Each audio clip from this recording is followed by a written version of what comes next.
Right, we have a question here. We have a bicycle wheel. Radius is 63 centimeters. How far does a bicycle travel when the front wheel makes 15 turns? So the radius there, I've written it down already. The radius is 63. And how far the bicycle makes 15 turns, right? The wheel, how far does it go? Well, how far is one turn, right? One turn of the wheel, one turn is equal to one circumference.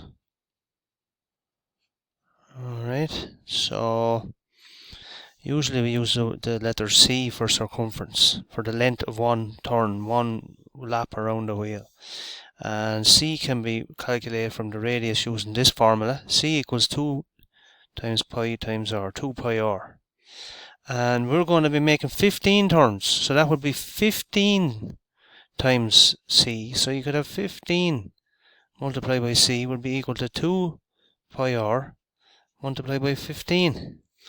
And you could make that handier by going 2 times 15 is 30, so you have 30 pi r. And so we can put that into the calculator. 30 times pi times 63 centimeters. Now look, all the answers are in meters, so we could convert 63 centimeters into meters. So we divide by 100. The decimal point will jump twice. We divide by 100, divide 63 by 100, you get 0.63 meters. So if we put in there, put our radius in as meters, and let's put that into the calculator.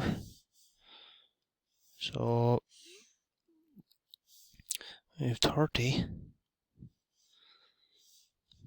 multiplied, I'll just drag it up a bit there, 30 multiplied by shift and the pi key down there, multiplied by 0.63 meters, and that gives us a 189 pi over 10. So press SD and we get 59.37 or 59.38 meters set to two decimal places. 59.38 meters. And which option is closest down there? The way these are listed now is this one here, 59 meters.